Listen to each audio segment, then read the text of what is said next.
¿Qué tal, amigos? Sean todos bienvenidos a otra entrega de Familia y Salud, Educando para la Vida. Ya estamos en carnaval, disfrutando al máximo, pero sin embargo ustedes en sus casas disfrutando también de los mensajes oportunos que damos acá en Familia y Salud para que ustedes lleven una vida más equilibrada y sana en lo físico, mental y espiritual. Un tema bien interesante, Ivonne Valdebenito, que nos reúne el día de hoy y es la rabia. Así es, la rabia en los animales, pero no solamente en los animales, también la rabia humana. Ese es el tema que vamos a abordar el día de hoy con un interesante invitado epidemiólogo. Buenos días, Daniel, y a todos nuestros televidentes que nuevamente hoy comienzan una nueva vida a través de este programa. Y es que nuestro objetivo es que usted cada día se sienta más saludable, cada día se sienta que es la oportunidad para cambiar un estilo de vida que no nos hace nada bien, para tener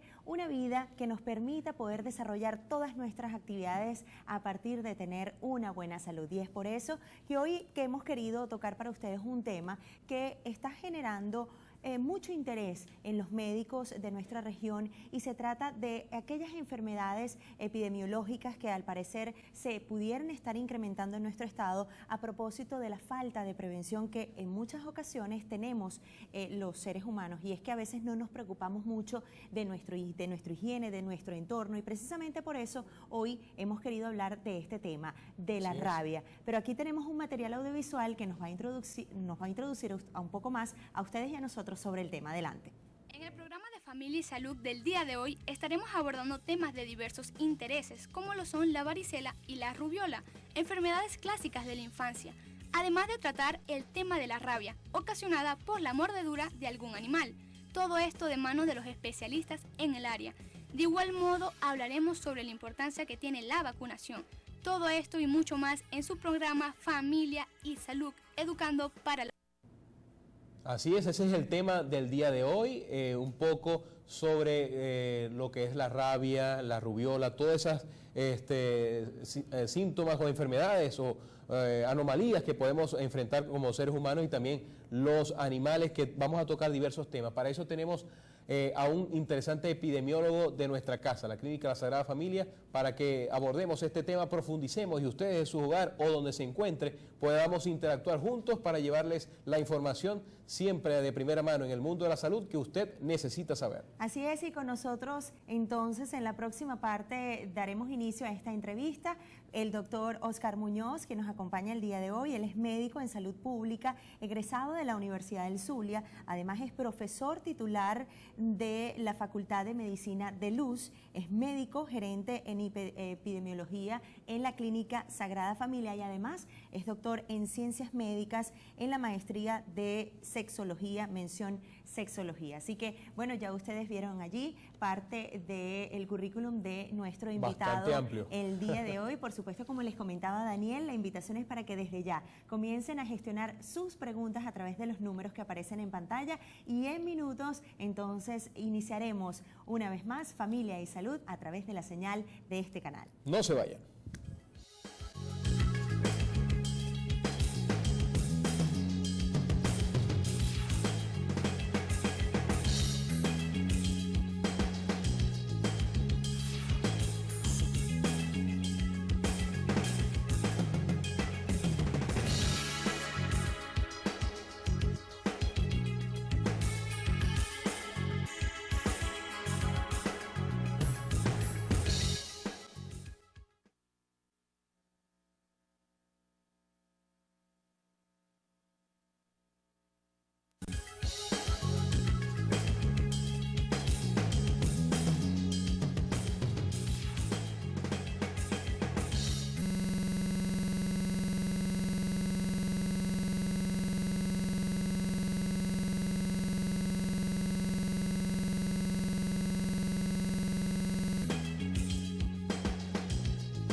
amigos y gracias por continuar en sintonía de Familia y Salud a través de la señal de este canal.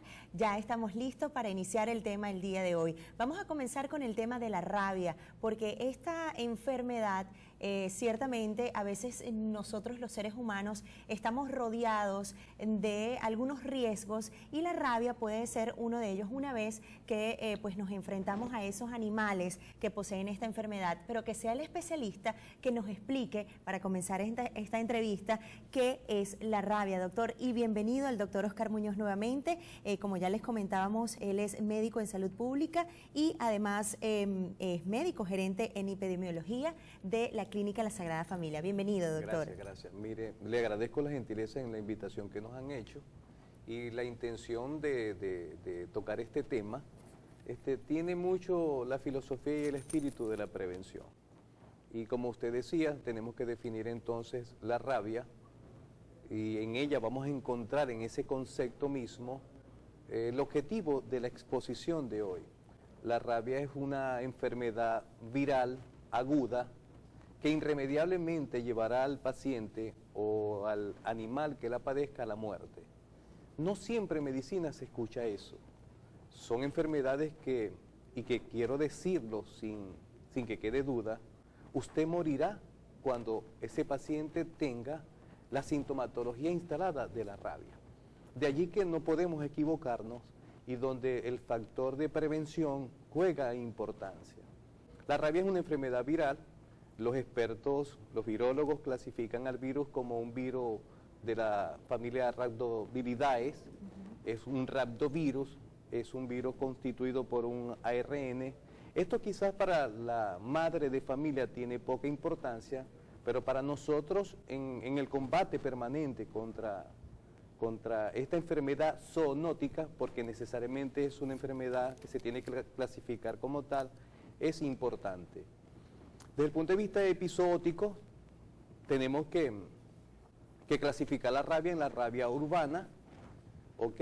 Y en la rabia selvática o salvaje, dependiendo quién la produzca, de dónde se origina o cuál es el reservorio.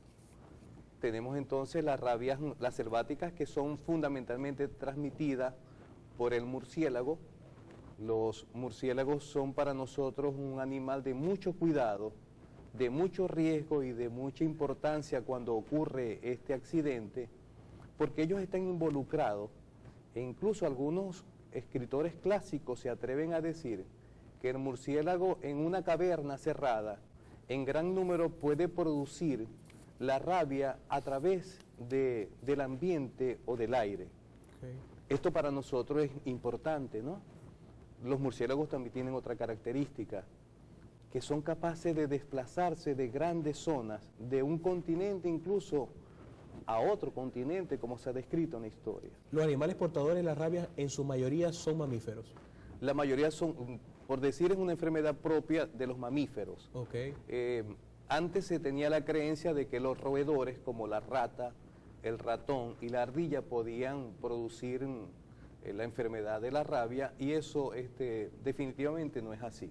De allí que entonces son los mamíferos los que quedan como el animal reservorio y vector importante para la transmisión de la rabia, que siempre la hace a través de la mordida. La lesión en la piel debe existir, pero el contacto de una mucosa con la saliva del animal enfermo potencialmente también puede infestar. Generalmente en la piel sana no se produce el accidente, pero cualquier mucosa que tenga una lesión potencialmente puede ser el sitio de incubación de la rabia. En ese sentido, doctor, ¿cuáles serían los síntomas de esta persona una vez que es mordida por un animal con rabia? Bueno, mira, la rabia tiene un periodo de incubación en el animal de 0 a 10 días. Generalmente el animal muere entre 5 y 7 días. En medicina, que no es una ciencia exacta, un animal puede morir a los 11 días, de modo que estamos hablando de un promedio de 10 días, y llámese cualquiera sea ese animal, los síntomas son de una enfermedad viral aguda encefálica. O sea, usted va a tener el mismo cuadro y es la confusión del médico, del clínico, porque está en presencia de una encefalitis, pero son muchas las causas de encefalitis. ¿Y quién determina el diagnóstico finalmente? El antecedente epidemiológico, que la madre, el padre, la tía nos dice, doctor, él fue mordido por un animal hace 8 días. Doctor, él fue al zoológico o fue a la montaña y tuvo roce con un animal. Algo lo mordió y no sabemos qué era, doctor. Ese antecedente inmediatamente nos permite iniciar el estudio del caso clínico y empezar a avanzar para los estudios específicos y demostrar rabia. Sin embargo, doctor, tengo entendido que la rabia, su génesis aún es desconocida. Es decir, se desconoce cuál es el origen de la rabia, es antiquísima, quizás desde que el hombre existe, ¿no? Así es. Pero ustedes como científicos, ustedes avalan la tesis de que la rabia es algo más teológico, más espiritual, que desde el punto de vista científico su explicación. Bueno, es evidente. Mira, ya años antes de Cristo se describieron casos de rabia, ¿no? El mismo Pasteur pasa la inmortalidad de la medicina sin ser médico, siendo biólogo, porque descubre la vacuna contra la rabia. La rabia se le llamó en un tiempo hidrofobia, porque uno de los síntomas que tiene el paciente es que como hace una parálisis de los músculos respiratorios y de la deglución y produce saliva, entonces cuando ustedes ven, y tenemos que meterlo en comillas, una expresión de que tiene espuma en la boca, porque produce saliva pero no puede tragar porque hay una parálisis de los músculos y de allí la desesperación. Pero ya serían síntomas transcurridos los días después de la mordedura, o en un principio no se representa algo físico. Al principio es asintomático, solamente hay el antecedente, y más aún si es un murciélago, porque por ser pequeña la mordida se le da poca significación a tal evento. En cambio, cuando es por un animal como un perro que desgarra, que lesiona, llama más la atención del paciente o del familiar que acude al médico. Pero evidentemente que la rabia es un origen viral. Hemos logrado vencer a ese virus gracias a su misma estructura química, y de allí se produce la vacuna, porque Pasteur produce la vacuna es en la conservación y en el proceso del tubo de las estructuras neurológicas de los zorros o de los perros con rabia, y viendo que podía provocar la infección más no la enfermedad, se produce entonces la vacuna que con el pasar de los años salvó en ese momento, en el 1884, 34 niños que estaban sentenciados a muerte. Vamos a comerciales, doctor, y en la próxima parte usted nos va a explicar, por ejemplo, cuáles son los trabajos que hace Sanidad cuando la persona es picada por tiene una mordedura de un animal portador de la rabia. ¿Qué pasa cuando este animal, luego de morder a esa persona, muere? ¿Verdad? ¿Qué pasa con esa persona infectada? Esto nos lo va a responder en la próxima parte. Muy bien. Estamos hablando el día de hoy de las rabias, acá en Familia y Salud, educando para la vida. No se vayan, porque al regreso mucho más para ustedes.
estamos de regreso con más de Familia y Salud. Gracias a ustedes por seguir en sintonía. Hoy el tema es la rabia. Muchas inquietudes a través de nuestra mensajería de texto y el número aparece en pantalla para que participe. Desde cualquier lugar donde se encuentre puede participar a través de nuestra mensajería de texto. Está con nosotros el doctor Oscar Muñoz. Él es médico, epidemiólogo y además es jefe de la clínica en la parte de epidemiología de la Sagrada Familia. Daniel. Así es, doctor, quisiera, como la pregunta que habíamos dejado al aire, cuando la persona es mordida por un animal infectado de rabia, ¿verdad? Y este animal muere, ¿qué pasa con la persona infectada o mordida? Ok. Si de inicio ya el animal está infestado y muerde a un paciente, para nosotros esto es un elemento de mucha alarma.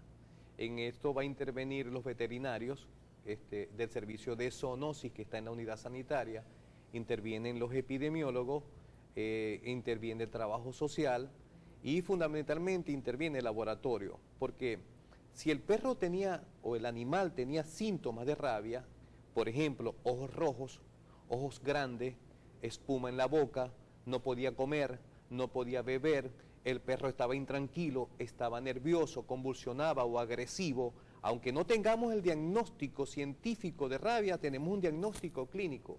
Una vez que el perro muere porque lo mata el familiar, sucede con mucha frecuencia, o el perro desaparece porque el perro o el animal cuando está enfermo por rabia, le molesta el ruido, le molesta la luz y hasta le molesta el viento. Ellos intentan entonces esconderse y por eso en los pueblos que están cerca de las montañas, ellos mueren en la montaña. Una vez que ese perro esté huido o muerto, nosotros tenemos la obligación de tomar ese animal y hacer un estudio del encéfalo, buscando unas estructuras histológicas llamadas cuerpos o corpúsculos de Negri, que son una reacción citoplasmática de la célula. Esta es el diagnóstico histológico de que ese niño fue mordido por un animal que tiene rabia. El cráneo, un estudio en el cráneo, ¿verdad? Es un estudio del encéfalo, Okay. se estudia la cabeza y por eso le decimos al familiar, si el perro muere, no lo bote, no lo queme, no lo desaparezca, déjennos buscar la cabeza o traiga usted el animal que nosotros aquí lo estudiamos. De esa manera nosotros entonces tenemos que acudir ya a la situación del enfermo que está incubando la rabia. Si el perro tenía rabia, él va a morir antes de 10 días, pero me da oportunidad de avanzar en el tratamiento preventivo del niño porque no se han instalado los síntomas finales del coma.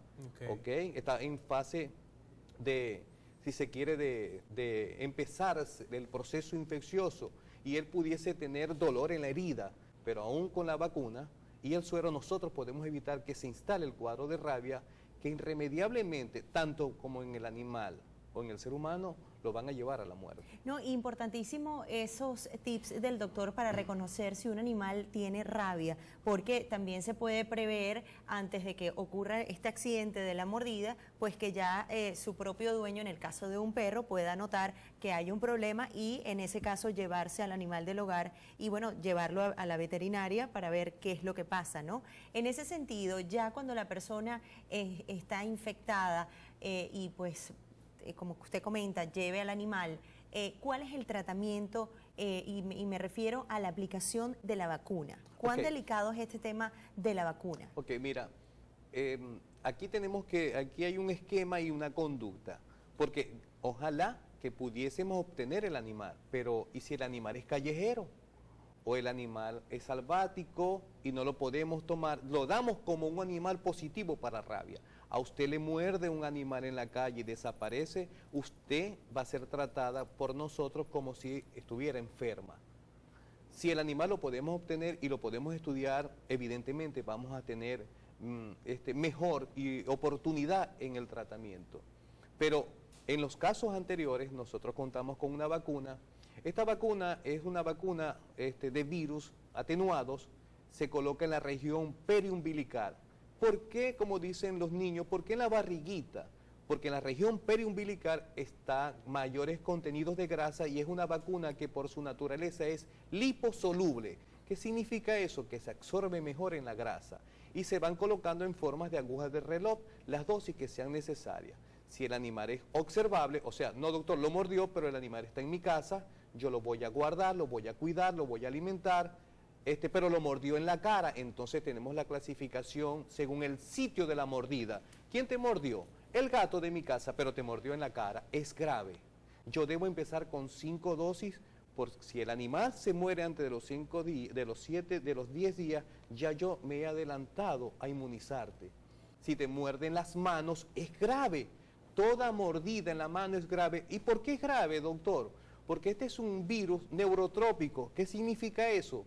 Que es un virus que viaja directamente desde el sitio de la mordida por los nervios al sistema nervioso central, provocando la encefalitis. ¿Y cómo actúa directamente ante los organismos una vez que ya está dentro del cuerpo? Una vez que produce el impacto contra el sistema nervioso, empieza a deformar todas sus funciones y todas sus estructuras. De allí que el hombre empieza a tener temperaturas altas, empieza a convulsionar, el hombre empieza a delirar, empieza a tener alucinaciones, convulsiona, vomita, tiene fiebre, tiene diarreas, dolores abdominales. Él quiere participar y colaborar, pero a su vez se vuelve y se torna otra vez agresivo, tiene dificultad para respirar, tiene salivación excesiva, hasta que por fin el hombre hace un paro respiratorio por origen central. Ahí podemos hacer un paréntesis, doctor, y decirle a la población, o sea, generar la conciencia respectiva de que es importante vacunar al animal. A toda mascota. Importante para prevenir, imagino, toda esta serie de elementos, ¿no? En la parte esta de rabia urbana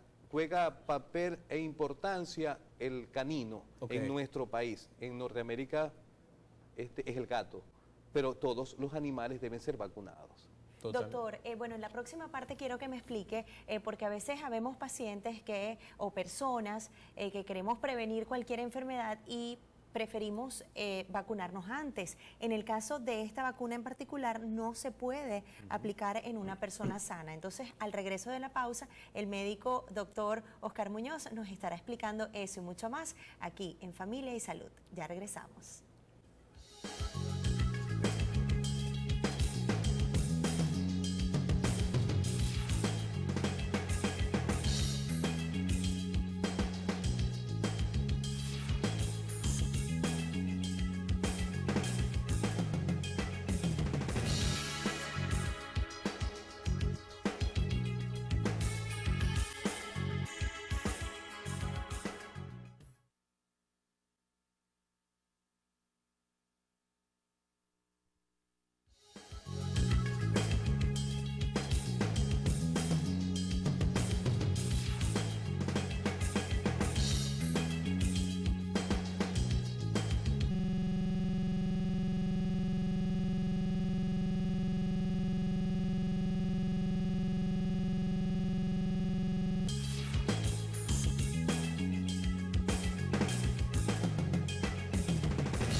Bien, continuamos acá en Familia y Salud, Educando para la Vida. El tema del día de hoy, la rabia. Una importante pregunta, doctor, de manera de ilustrar al televidente. ¿Es la misma rabia la que manifiestan los animales a la que manifiesta el hombre? ¿Se produce de igual manera, es la misma? Sí, mira, es el mismo virus. Okay. Lo único que como es una enfermedad zoonótica, en la cadena epidemiológica el virus usa el animal como reservorio, el animal lesiona a través de la mordida y inocula en ese momento, siembra el virus que se va a replicar en el músculo. De ahí empieza la patogenia o la patogenesis o la fisiopatología del cuadro de rabia. La rabia mata. La rabia es mortal, Total. Irremediablemente es mortal. Doctor, en el estado Zulia, en nuestra región, ¿cuáles son los casos más recurrentes que se dan en estos ataques, ¿no?, de los animales a los seres humanos que estamos en cualquier comunidad de nuestra región? Bueno, mira, generalmente la mayoría de los pacientes que acuden a estas consultas son mordidos por los caninos, por los perros. Recuerden ustedes que los perros tienen una capacidad de reproducirse cada 4 meses en una forma geométrica. El control sobre la reproducción y la responsabilidad que debemos tener nosotros como dueños de animales domésticos es vacunar a estos animales. El problema lo tenemos con el animal callejero, el animal desconocido o el animal doméstico con hábitos callejeros, porque el dueño tiene que tener control sobre ese animal y fundamentalmente vacunarlo anual. Ese animal debe ser vacunado todos los años para evitar que él muera de rabia y que pueda transmitir la rabia a los mismos dueños inclusive, porque el primer blanco de ataque es el dueño del animal, es el hijo del dueño del animal. Entonces, ante esa situación, el llamado es, si usted tiene un gato, si usted tiene un perro, usted debe ir a la unidad sanitaria de Maracaibo a nivel del departamento de zoonosis, ahí se lo van a vacunar completamente gratis. Usted tiene que ir todos los años con su animal para evitar esta situación. Y también se ven casos de mordeduras de murciélagos, doctor. Sí, eventualmente encontramos, y particularmente yo tengo mucha emergencia cuando observo que el paciente fue mordido por un murciélago, porque el murciélago tiene una característica que sus dientes son pequeños y filosos. Ellos son generalmente de la especie hematófagos, se alimenta de sangre. En algunas literaturas lo describen como vampiros. Y él va a atacar generalmente en manada al mamífero, llámese como se llame. Si hay vacas, atacará a la vaca, si hay caballos, a los caballos, pero si hay seres humanos, pueden ser atacados también. ¿Son los principales portadores de rabia? Son uno de los principales portadores de rabia. Sin embargo, en Maracaibo, en lo que llamamos nosotros rabia urbana, es el perro, el primer responsable en las estadísticas, ¿no? Lo otro es que el murciélago generalmente ataca en la noche al paciente dormido o intoxicado por alcohol. Su mordida es suave y es poco dolorosa, y la evidencia de la mordida se confunde mucho con la rata. Allí tenemos nosotros que hacer una diferencia. Generalmente, si el paciente tiene una mordida y no sangró, pudiese ser un murciélago, porque la rata cuando muerde tiene en su saliva una proteína que provoca sangramiento y evidenciamos entonces que la mordida es distinta. Sin embargo, ante la duda prevalece el elemento de prevención, que es la vacuna. Les decía, fuera de cámara, que esta vacuna es tan milagrosa, y gracias a Pasteur, ¿no? Uno de los grandes hombres de la medicina, que puede ser colocada en mujeres embarazadas, y hasta la fecha no hemos tenido ningún resultado contrario. De modo que aquí juega importancia en una balanza el beneficio y el riesgo. Si no te vacuno, morirás.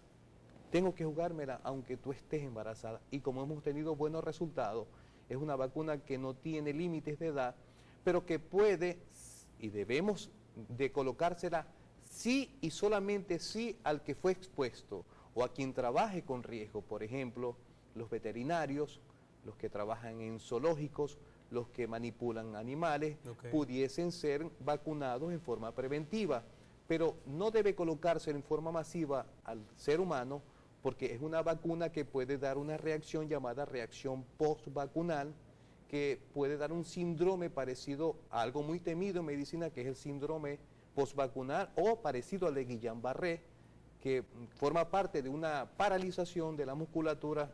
No se ven con frecuencia, pero está descrita en la literatura Porque médica. En el caso de la rabia, esta vacuna se trata de inyectarle a la persona el mismo virus. Atenuado, así es. Así. Y él puede provocar entonces cualquier complicación muscular. Y como aseo, usted había comentado también, doctor, por ejemplo, tenemos una mascota en el hogar y por cariño y todo lo demás, viene la mascota, el perro en este caso, nos lame el rostro y en el rostro tenemos una herida.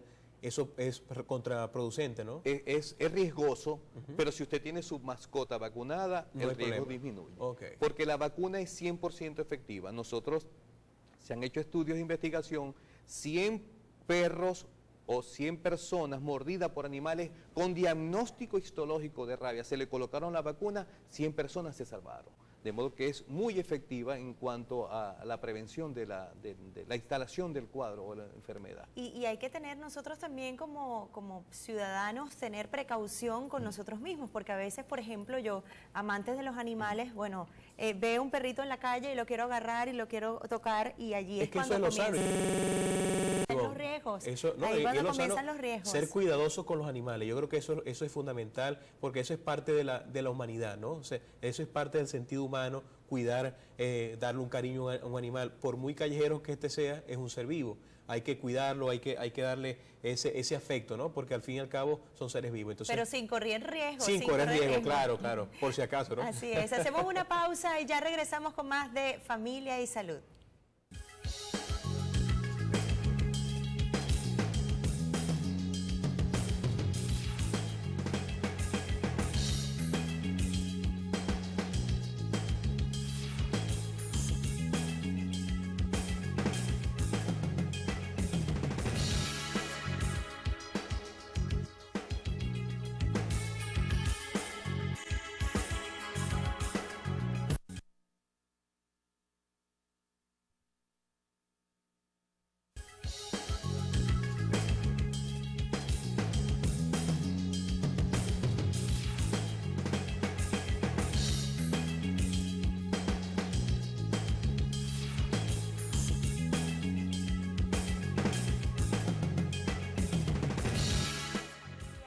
A través de la señal de este canal, gracias por participar también a través de nuestra mensajería de texto, hoy hablando con el médico.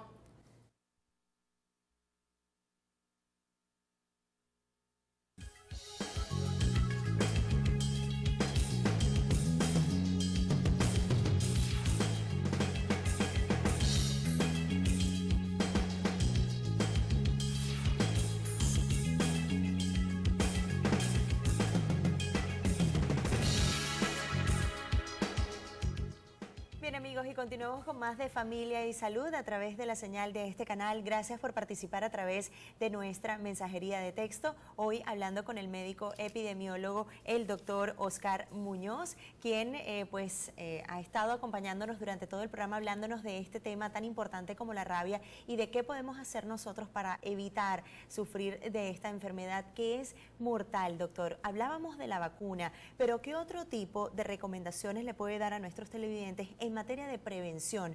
¿Cómo prevenir ser atacados por un animal con rabia y también detectarlos? ¿Qué recomendación le podemos dar a nuestros televidentes? Bueno, mira, nuestra función en la parte de la educación para la salud, que algunos textos lo definen como el autocuidado de su salud, lo primero que tenemos es que educar a nuestros hijos a no acariciar ni acercársele a animales que sean de dudosa procedencia o que sean callejeros, porque el animal callejero de entrada lo consideramos como de alto riesgo.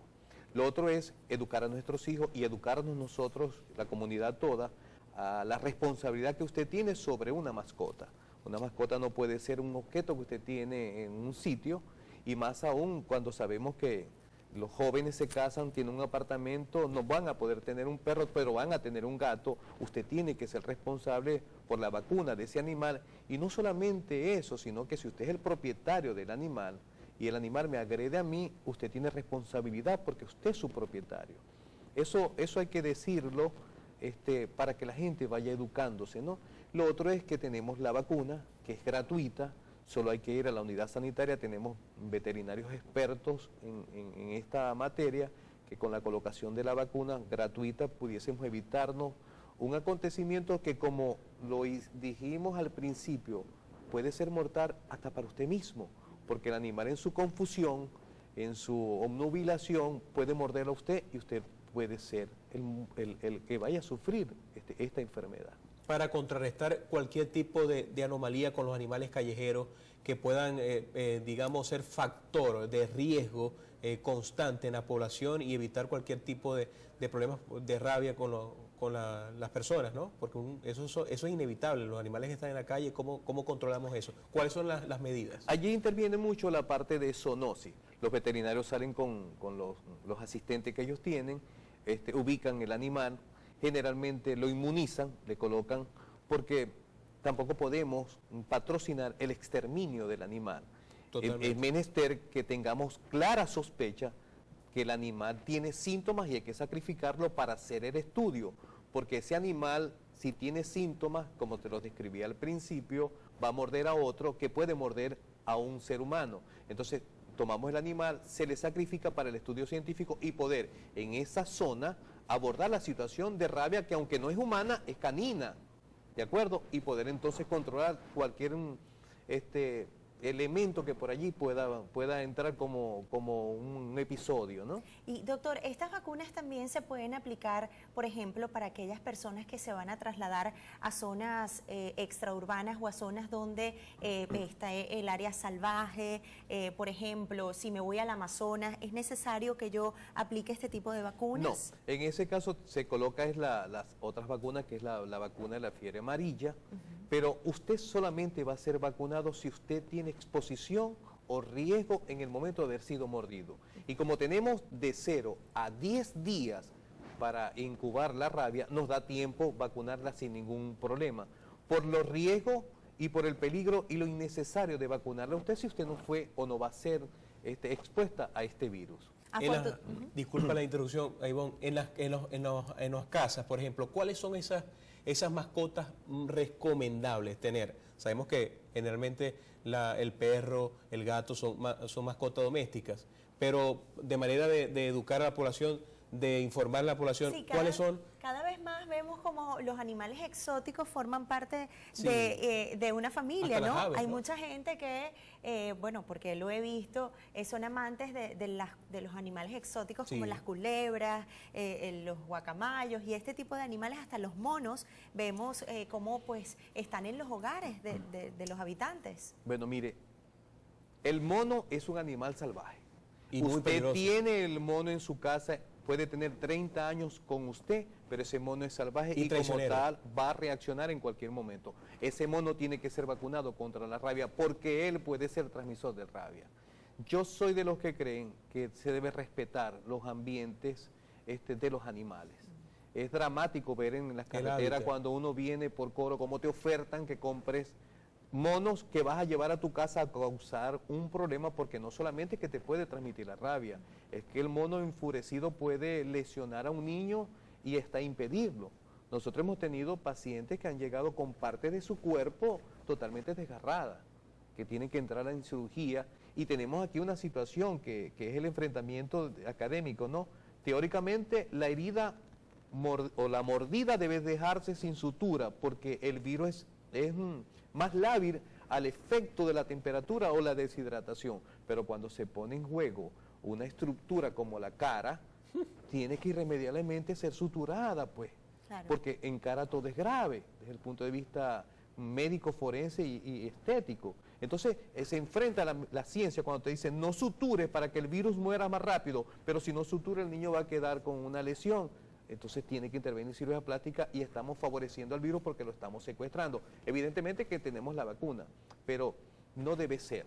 Entonces, ante la situación esa, lo recomendable es dejemos los animales en los ambientes naturales que ellos En su hábitat totalmente. ¿Okay?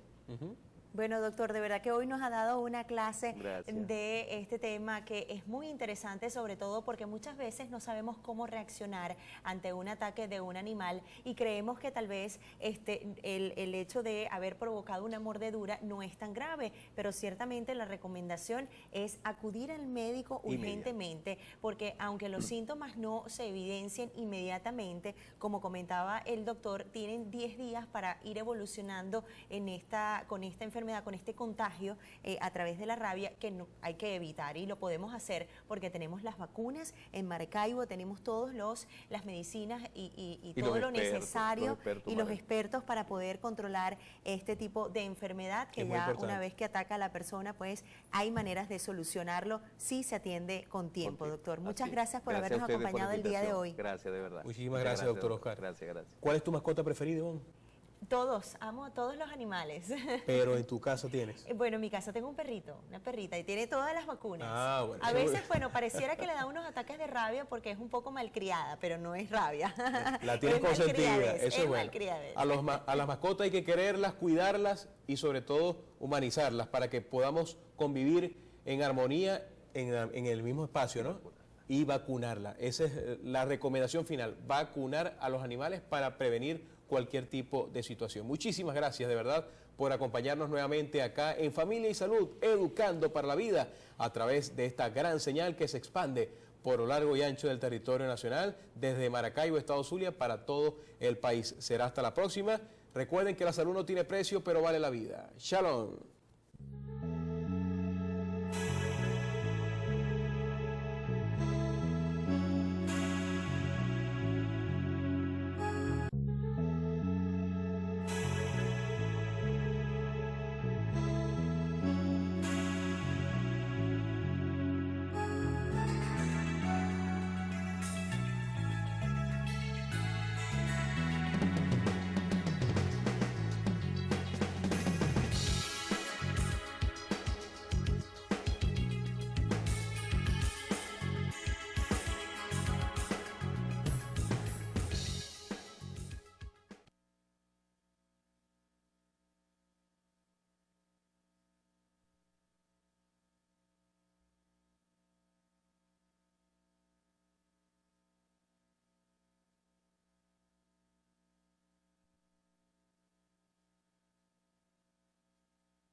buenos días, amigos. Gracias por acompañarnos a un nuevo programa de Familia y Salud a través de la señal de este canal. Ya estamos listos, todo el equipo, Daniel Pereira y quien les saluda, Ivonne Valdebenito, para comenzar el programa el día de hoy, y también nuestros contactos telefónicos y redes sociales para que usted se ponga en sintonía con nosotros y realice sus preguntas e inquietudes y sugerencias a través de los contactos telefónicos y nuestras redes sociales que ve en pantalla. Hoy tenemos un programa muy especial, y es que nos preocupa, por supuesto, la salud de todos nuestros televidentes y también aquella salud estética, y sobre todo lo que podemos hacer para sentirnos bien en la parte dental.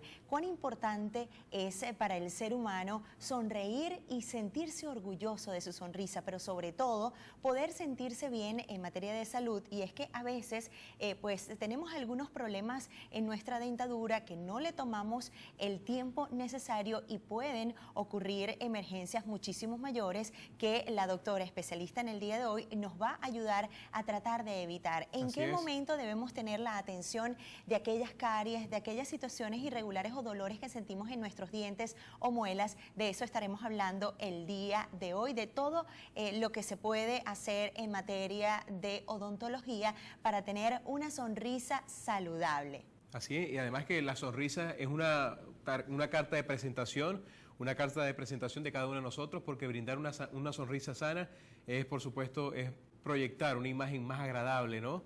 Y además que si usted es de las personas que busca siempre tener una dentadura óptima, una dentadura sana y dar una sonrisa de verdad agradable a los ojos de los demás, este programa es para usted. Nada más y nada menos que la cirugía maxilofacial es el tema del día de hoy, y que vamos a profundizar con el micro que ustedes van a visualizar a continuación para que conozcan un poco más del tema que vamos a abordar. El día de hoy estaremos abordando temas como accesos dentales, que son bolsas de material purulento que se forman en las cercanías de un diente que se infecta.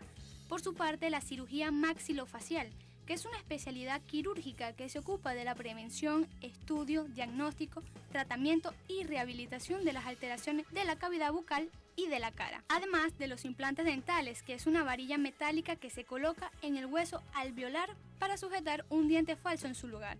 Esto y mucho más aquí en Familia y Salud.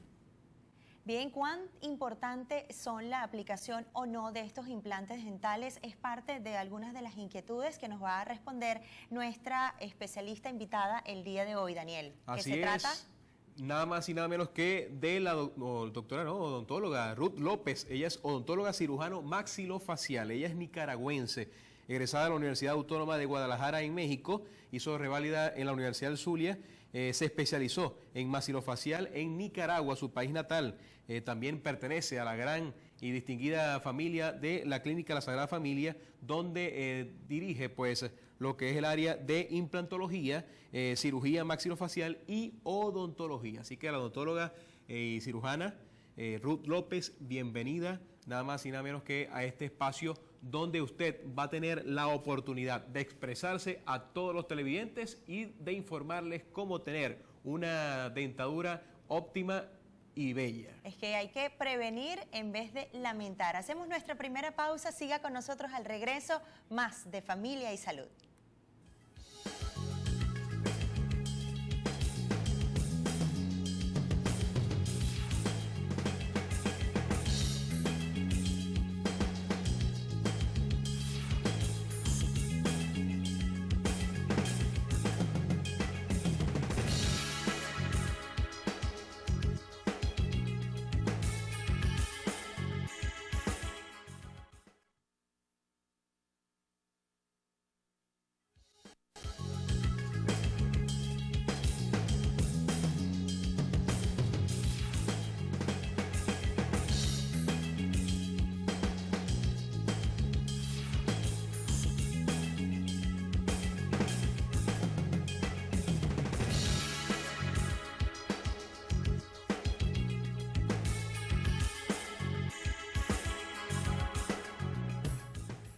continuamos con más de Familia y Salud y ahora sí vamos a iniciar la entrevista con la doctora Ruth López. Ella es odontóloga, es especialista en cirugía maxilofacial y por supuesto trabaja en la clínica Sagrada Familia atendiendo las áreas de implantología, cirugía maxilofacial y odontología. Bienvenida doctora, gracias por acompañarnos. Gracias a ustedes por la invitación. Bueno, para nosotros es un placer poder contar con su presencia porque a través de nuestra mensajería de texto y nuestras redes sociales, nuestros televidentes comentaban que el problema en este caso de esas infecciones dentales son muy recurrentes y muchas veces nuestros televidentes no saben qué hacer. Por eso nos gustaría comenzar por eso. ¿Qué son las infecciones dentales, doctora? Permítame iniciar con un comentario que dicen todos los pacientes al llegar a la consulta. Ellos me dicen, doctora, me va a disculpar, pero a mí me da terror sentarme en esta silla. Uno. Segundo, tengo la boca hecha un desastre. No me vaya a regañar. Pero lo importante es que ha dado el primer paso. Venció ese temor, venció ese horror, esa barrera que no puedo, no quiero, y aunque se sienta mal, y llegó. Eso es el paso más importante. Por supuesto, al abrir esa boca, yo creo que un 90% de la población no toma en cuenta su salud bucal. ¿Qué hacen? Les da dolor, toman una pastilla para el dolor. Y ellos cuando llegan a la consulta dicen, bueno doctora, tengo 3 días, 8 días, 10 días tomando un analgésico. Se me quita y me vuelve. Por supuesto, le vuelve el dolor. Por supuesto, le va a volver porque no está tratando su problema a fondo. Está nada más tomando un paliativo que se le quita el dolor, pero el problema que tiene es la infección. ¿Y de dónde viene esa infección?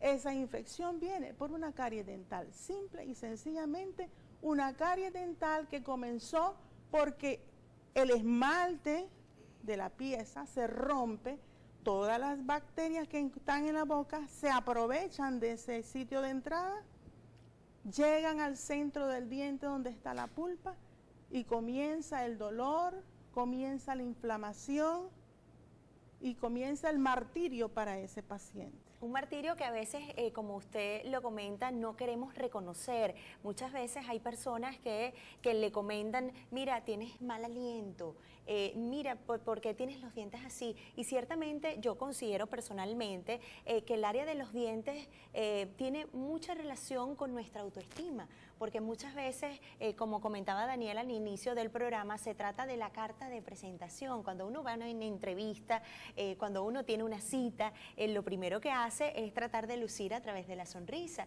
y ciertamente tenemos que darle mucha más atención de lo que le damos, no solamente cuando aparece el mal olor, sino cuando sentimos este tipo de dolores que creemos que son normales y con una pastillita creemos que ya estamos solucionando el problema. Y doctora, que es licenciada en este caso en el área de odontología, que esto también es parte de, digamos, la personalidad.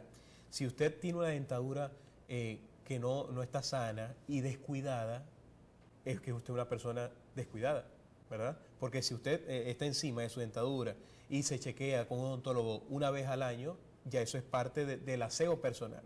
¿Usted qué opina de esas personas que por supuesto que usted está acá para generar conciencia, ¿verdad? A esa población que quizás no por descuido, porque es una persona descuidada, sino por temor, porque la persona escucha el taladro y las personas ya temblando, los nervios y todo. ¿Cómo llegarle a esa persona para que se relaje y tome esta consulta como parte de su salud? Bueno, te diré que es a todos los niveles el descuido. Total, claro que sí. De los dientes. No se salva nadie. A todos los niveles, desde los más chiquitos hasta los mayores, desde una clase social baja hasta una clase social alta. Son todos los que tienen temor. Bueno, yo te invito a que no esperes que te llegue el dolor, sino que, como dice la propaganda, visita a tu odontólogo mensualmente, trimestralmente. Y de esa forma nunca va a llegar a tu vida un proceso infeccioso que te lleve no solamente al dolor y a la inflamación, que te lleve a un hospital, a una clínica, porque déjeme decirle que una caries te puede llevar a un proceso infeccioso tan fuerte que necesite ser ingresado en una clínica o en un hospital, darte tratamiento por vía intravenosa, y hay casos que puede llegar a la muerte. Doctora, ¿cuáles son esos síntomas que puede sentir el paciente o que siente el paciente que ya tiene que prestarle atención cuando ya no se trata de una caries, sino que ya se trata de una infección más fuerte? ¿Y cuáles son los tipos de infecciones dentales más recurrentes?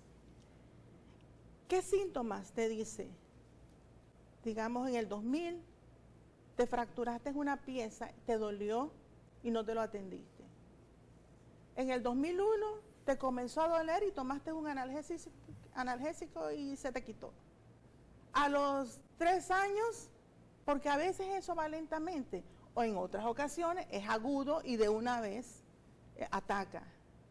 Pero desde el primer momento en que te duele, hay que buscar solución.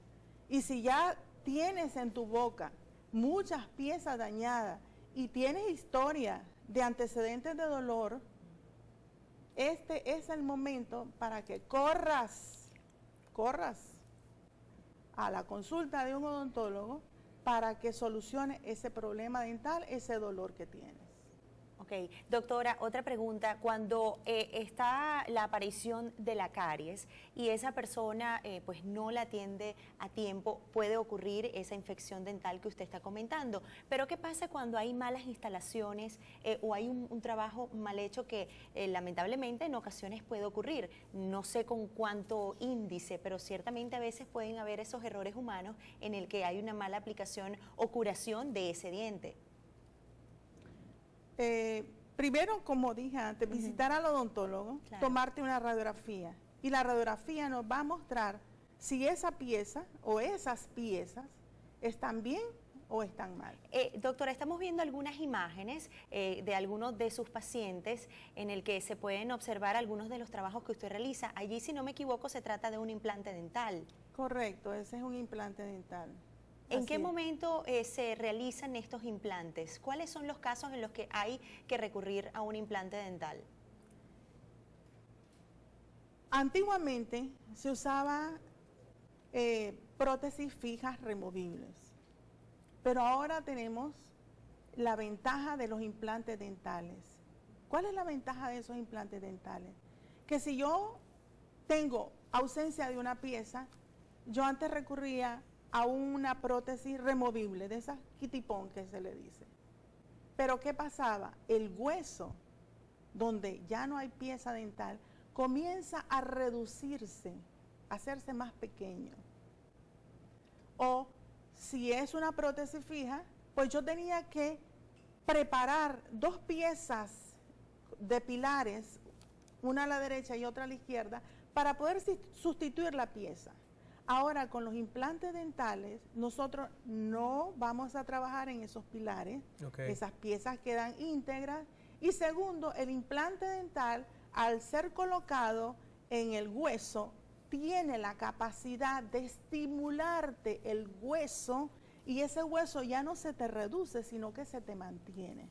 Y eso te permite tener una estética agradable al paciente. Por ejemplo, esa imagen que él puso anteriormente, ahí había una obturación de amalgama. Y esa paciente presentaba una fístula. Eso es una fístula. Ella decía, no me duele ningún diente, yo me siento perfecta. Pero tenía esa lesión en piel y resulta que fue producto de eso. Y fue producto de eso, porque si vemos la otra imagen, ahí tenemos una radiografía tipo panorámica, donde se ve en el ápice, en la parte inferior, una zona oscura. Eso significa que allí hay un absceso. Es importante saber o recordar que debemos cepillarnos los dientes 3 veces al día. cuando mínimo 2, pero cepillarse los dientes 3 veces al día como aseo personal y para mantener la higiene bucal. Quisiera que en la próxima parte, porque vamos a comerciales, en la próxima parte hablemos sobre los tratamientos de conducto. Ese es uno de los tratamientos que de verdad genera pavor en las personas que lo padecen por el dolor que genera. Quisiera que en la próxima parte nos comentara sobre el tratamiento de conducto, por qué se produce y cuáles son los pasos a seguir para aplicárselo y a qué problema específico se le debe aplicar este tratamiento. Vamos a comerciales, amigos televidentes, ustedes no se vayan, quédense allí porque Familia y Salud regresa en breve.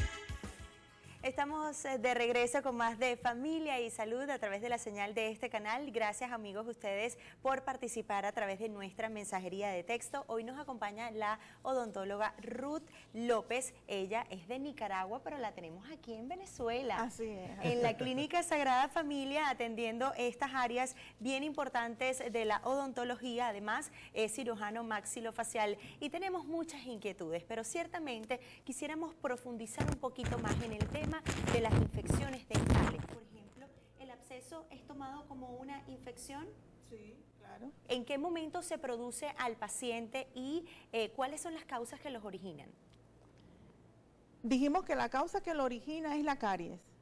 La caries que llegó al centro del diente, infectó la pulpa y se fue al ápice, y ahí esa infección se puede diseminar si no se toma tratamiento, invadiendo hueso, tejidos blandos y luego formar un proceso voluminoso, ya sea en la mejilla, ya sea en el maxilar, que muchas veces cuando es en el maxilar hasta el ojo se cierra y hay cambios de color.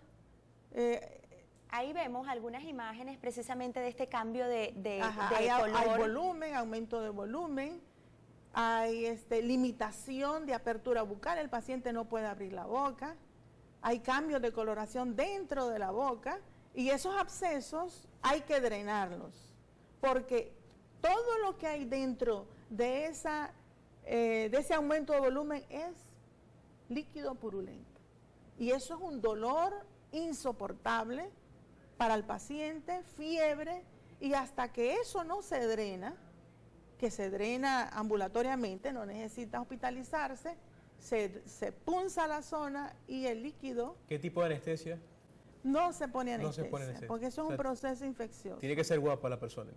Es que el dolor que tiene es tan fuerte que cuando se le da ese corte, que es mínimo, con una hoja de bisturí número 15 es mínimo, inmediatamente la presión que hay adentro termina de romper y expulsa ese líquido que está adentro. Doctora, ¿y si ese absceso no es tratado a tiempo, puede aumentar su tamaño, se puede trasladar a otras áreas del rostro? Sí, nosotros en la región facial tenemos espacios aponeuróticos y ese líquido purulento empieza a invadir todos los espacios, todos esos músculos que tenemos en la cara. Si la infección es en la mandíbula, pues viene hacia abajo, hacia el cuello, hasta hacia el mediastino. Si lo tenemos en el maxilar, sube, ¿ok? Ojos, senos y puede llegar hasta el cerebro. Y precisamente, ¿cuáles serían esos factores de riesgo que ya usted comenta, ¿no? En el caso de llegar al cerebro sería una complicación mucho más grave. El paciente se muere. La muerte, esa es la complicación. ¿Por qué puede conllevar a este extremo? Porque el paciente tiene temor y no se atiende. muchos de nuestros pacientes, muchas de esas fotografías que ustedes están pasando, es porque el familiar lo llevó, porque el paciente usa remedios caseros y no quiere ir a la atención de un hospital o una clínica. Y también supongo que por el desconocimiento, porque ciertamente tal vez uno no pudiera vincular un dolor o una herida en el rostro partiendo de la infección que está en el diente. Sí, casualmente tenemos la costumbre de automedicarnos. Gracias a Dios que ahora hay controles. Tomar calmantes. Sí, y el paciente caseros. lo que hace es remedios caseros. Hay pacientes que me dicen, no, yo hice buches de harina de no sé qué cosa, me puse hojas de guayaba, que no es la solución, no es el tratamiento, estamos ya en otro Se siglo. produce el dolor inmediatamente al cuidado odontólogo. Correcto. Tengo dolor, me voy al odontólogo. Y no esperar que tenga el dolor. Por Ir supuesto que no. a mis consultas como el niño sano.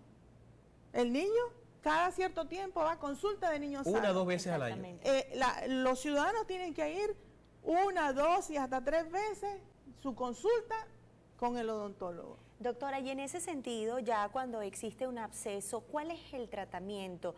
¿La extracción del diente pudiera ser una solución? ¿O qué se hace cuando ocurren esos casos? Cuando ocurren esos casos, lo primero es su antibiótico-terapia vía intravenosa. Eso no es de pastillita, eso no es oral. Irse a un ambulatorio, hospital, mejor un hospital, una clínica. Allí se le coloca su tratamiento por vía intravenosa. Una vez que ya ese absceso está en condiciones para ser drenado, drenar y luego eliminar lo que te está causando la infección.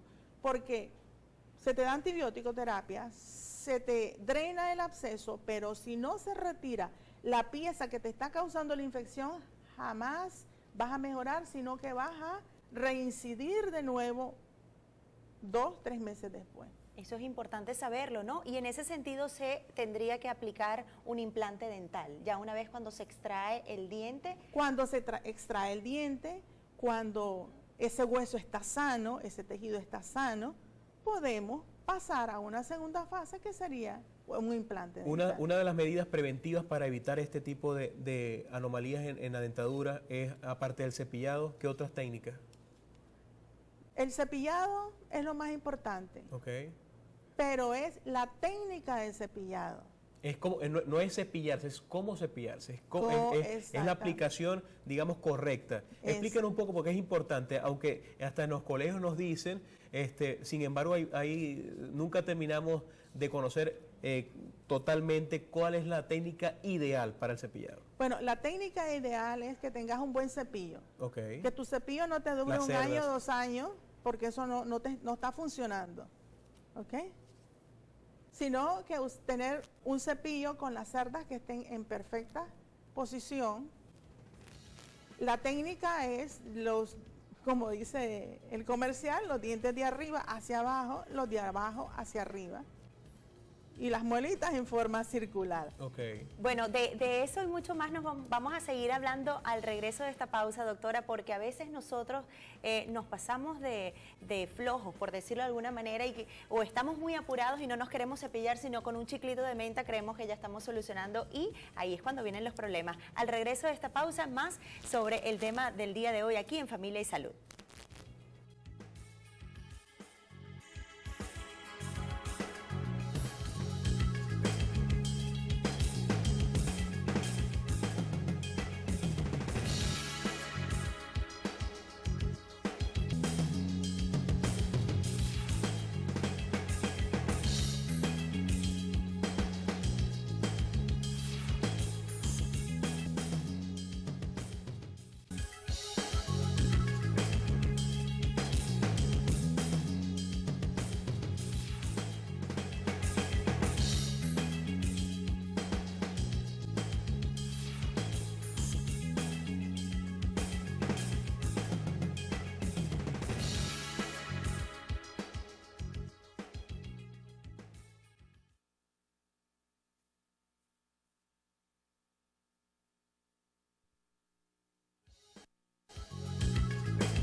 Bien, amigos televidentes, continuamos acá en Familia y Salud. Nuestra invitada, la odontóloga Ruth López. Ella es cirujano maxilofacial y se encuentra con nosotros hablando de la higiene bucal, algunas técnicas. Por ejemplo, habíamos hablado en la parte anterior sobre el cepillado circular en las muelas, la técnica correcta, cómo debe ser el cepillo, cómo deben tener las cerdas. Eso es muy importante.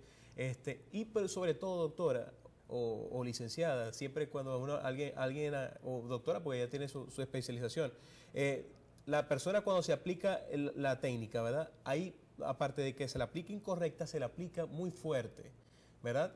Hay personas que se cepillan tan fuertes que se sangran las encías y se crean lesiones en la dentadura. Háblenos un poco de esto. Bueno, para completar lo de la higiene, además del cepillado, tienes que usar hilo dental. Ok. Porque allí no entra el cepillo. Y por eso es que se producen caries entre diente y diente, en los espacios interproximales. Entonces es cepillado, buena técnica e hilo dental. Y el enjuague bucal también no puede faltar. Y tu enjuague bucal. ¿Y qué pasa, doctora, por ejemplo, con los niños que son mayormente afectados por el tema de las caries? Sabemos a veces que a los niños les encanta comer dulces en las noches, a veces los papás no prestan mucho atención a este tema y ellos también pueden ser víctimas de estos abscesos faciales producto de una carie mal curada.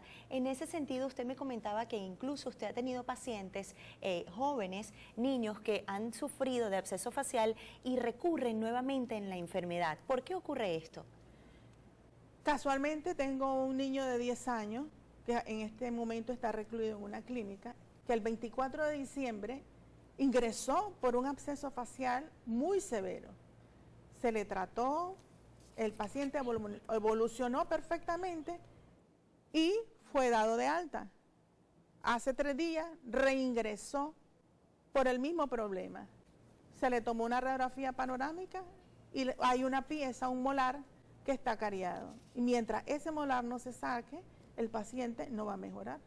Entonces, en los niños, si se presenta, porque se presenta en todas las edades, hay que eliminar la pieza que está causando la infección. Pero en ese sentido, a veces creo que los padres cometemos el error o por desconocimiento tememos que el hijo pierda, que nuestro hijo pierda uno de sus dientecitos, porque, bueno, si es un diente de leche, no va a volver a salir. En ese caso, ¿cómo convencer al padre de que es necesario la extracción del diente?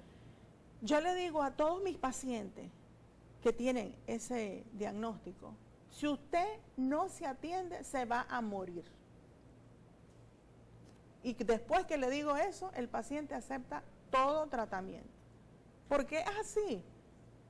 Si tú no te cuidas, un proceso infeccioso, ese va a ir a más y más y más. Y como nos automedicamos, los medicamentos ya no nos hacen efecto.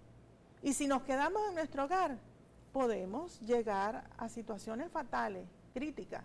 Doctora, hay personas que a veces por su jornada larga laboral solamente se cepillan en la mañana y cuando regresan en la noche.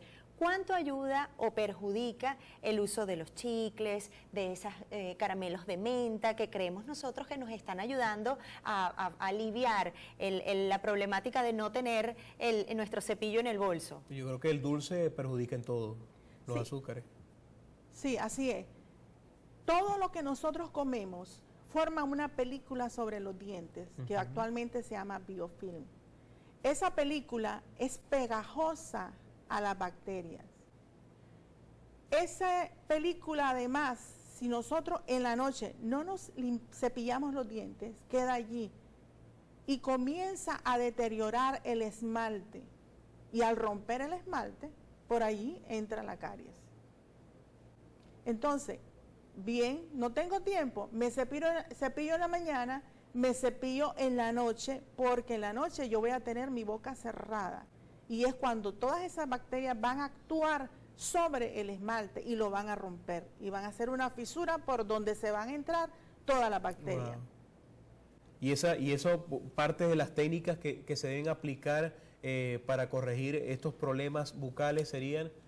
aparte de todas esas técnicas, el cepillado, el hilo dental, el lenguaje bucal, por ejemplo, más que una técnica es una recomendación, la ingesta de los dulces, los azúcares, como bien lo decía mi compañera Ivonne, un chiclito de menta, eso es azúcar, eso tiene dulce, son azúcares que eso, por supuesto, hace mella en la dentadura si no tenemos los correctivos necesarios. Por eso te digo, todos los azúcares te forman una película en los dientes. ¿Quién va a remover esa película? El cepillo. Por eso es que debe ser constante. Si comemos 3 veces al día, 3 veces debemos cepillarnos los dientes. Entonces, ¿qué hace la menta? La menta nada más te da un sabor a menta. Claro. No te está removiendo nada. ¿Qué te hace un chicle? El chicle actúa sobre las superficies oclusales de los dientes. No te va a remover lo que está en los espacios interproximales. Doctora, ¿y esos problemas que ocasionan las caries pudiera llevar, como comentaba Daniel, que quería salvar un poco la inquietud sobre el tema de los conductos? Cuando una persona no tiene su higiene dental como debe ser el adecuado, cuando no atiende esos problemas de caries, finalmente pueden llevar a un problema mayor en el que el médico debe realizar este tipo de trabajo como el trabajo de conducto. Sí, efectivamente, cuando se presenta la caries y la caries ya ha invadido tejidos, esmalte, dentina y ya llega a la pulpa, el paciente tiene dolor, acude al odontólogo, se toma una radiografía, se mira hasta qué profundidad ha dañado la caries y sí, se puede proceder a un tratamiento de conducto la pieza queda en el diente, pero ya libre de todos los gérmenes y sellada con un material especial que se utiliza en la endodoncia. ¿Por qué se le dice tratamiento de conducto? Porque es un conducto Okay. que está en cada una de las piezas dentales. Algunos son, dependiendo, cada raíz tiene un conducto y ahí está la arteria, el nervio. La raíz se debilita del diente, ¿no? La raíz, cuando se hace un tratamiento de conducto, el diente queda inerte. Okay. ¿Okay? Entonces, al igual que los dientes que están vitales, si usted se pone a masticar hielo, cosas duras, se te rompe uno y se te rompe el otro.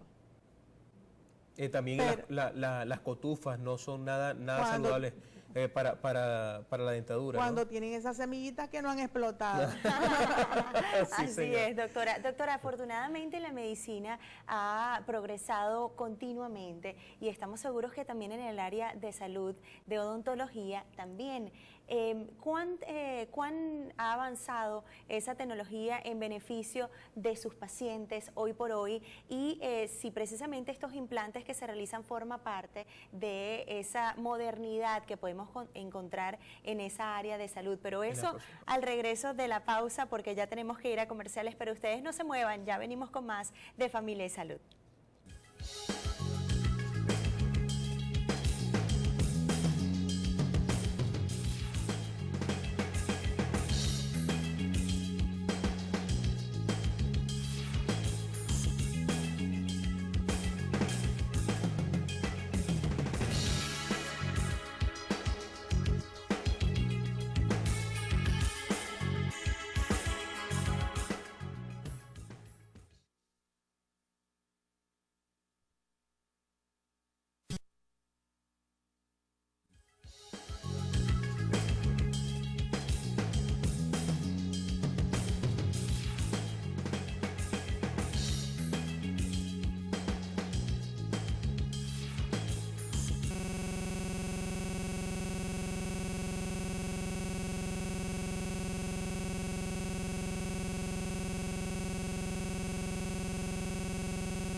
Continuamos con más de Familia y Salud. Daniel, hoy en compañía de la odontóloga Ruth López, nicaragüense, que se encuentra en el estudio y también usted la puede localizar aquí en el estado Zulia porque ella forma parte del gran equipo de la Clínica de la Sagrada Familia en las áreas de implantología, de cirugía maxilofacial y de odontología. Y precisamente había quedado al aire, doctora, la pregunta de cuán modernos estamos nosotros en nuestra región en materia de brindarle a sus pacientes una mejor calidad de vida una vez que van a su consultorio para buscar su ayuda ante cualquier problema de salud que tengan en sus bocas. Bueno, lo último que tenemos que no es lo último, no, pero es lo que se está haciendo, porque los implantes están desde 1952, pero aquí en Venezuela estamos manejando, además de los implantes, el plasma rico en plaquetas, que no solamente se está usando en la parte de estética, en la parte de traumatología, sino también en odontología. Y yo traje unas imágenes, creo que las están buscando, pero el beneficio de esto es que aquellos pacientes que ya no tienen hueso, porque se extrajeron sus piezas muy jóvenes, y como les dije, al no haber un estímulo, el hueso se reduce y llega un momento en que ya no hay hueso que soporte una prótesis. En estos casos, nosotros estamos colocando plasma rico en plaquetas junto con otro material que se llama hidroxiapatita, eso se mezcla y se lleva a esa zona donde no hay hueso, lo dejamos ahí por un tiempo y ese hueso comienza a crecer, comienza a formarse más hueso y de allí, una vez que está 100%, ese crecimiento aceptable para colocar un implante, colocamos el implante o los implantes para sostener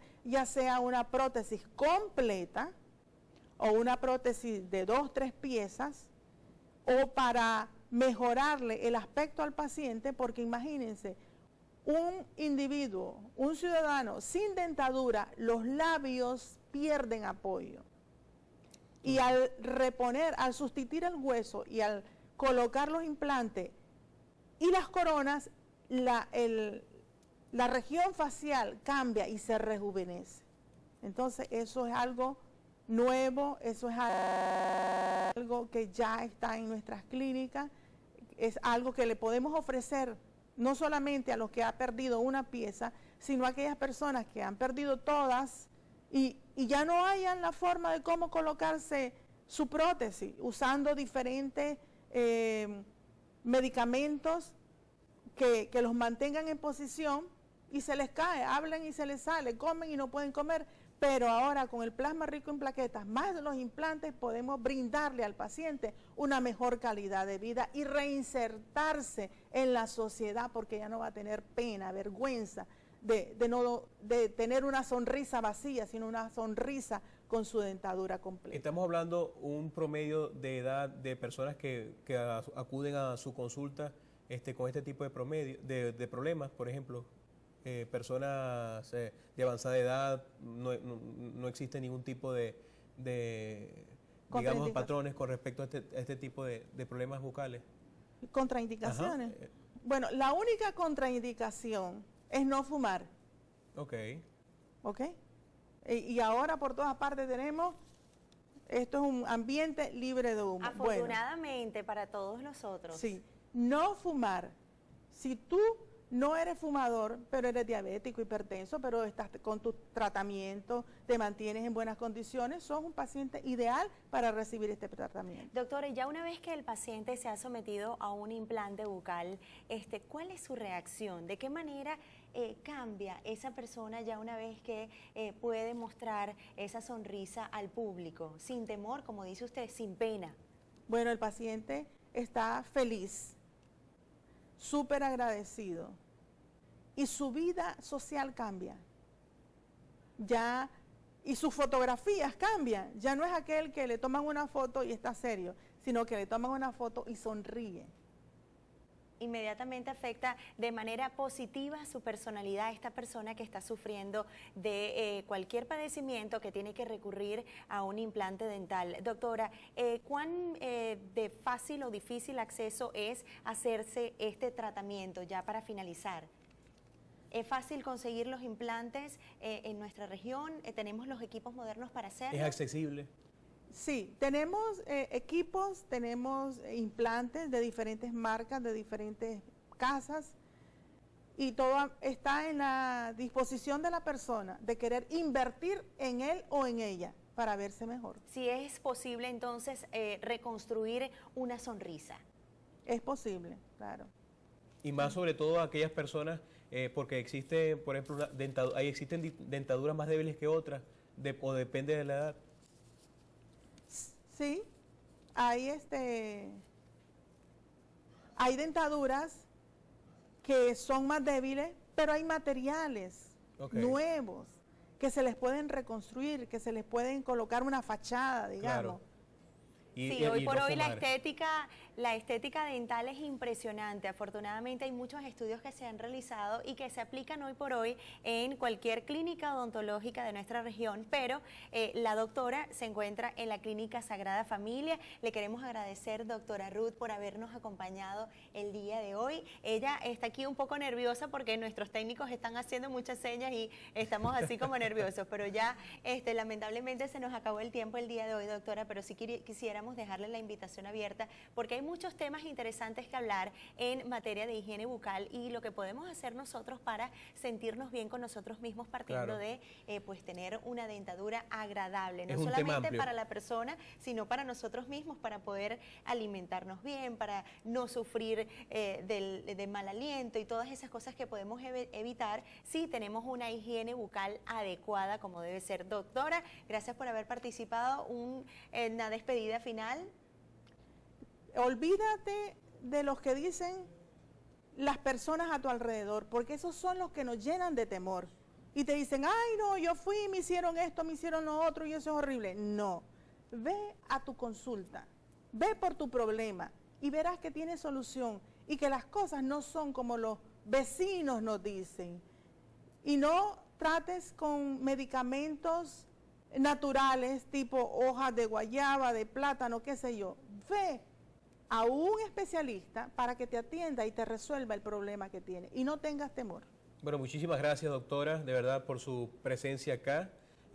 Odontóloga, cirujano maxilofacial, de verdad, de gran valía su aporte y también conciencia para que eviten fumar en demasía, porque el cigarrillo también daña el esmalte de los dientes y los pone muy amarillos, negros, feos, así que por imagen de su dentadura y por imagen como de ustedes también, eviten, y por salud, eviten fumar. Así que muchísimas gracias, de verdad, la salud no tiene precio, pero vale la vida. Nos vemos y nos escuchamos mañana. Dios mediante, shalom. Shalom.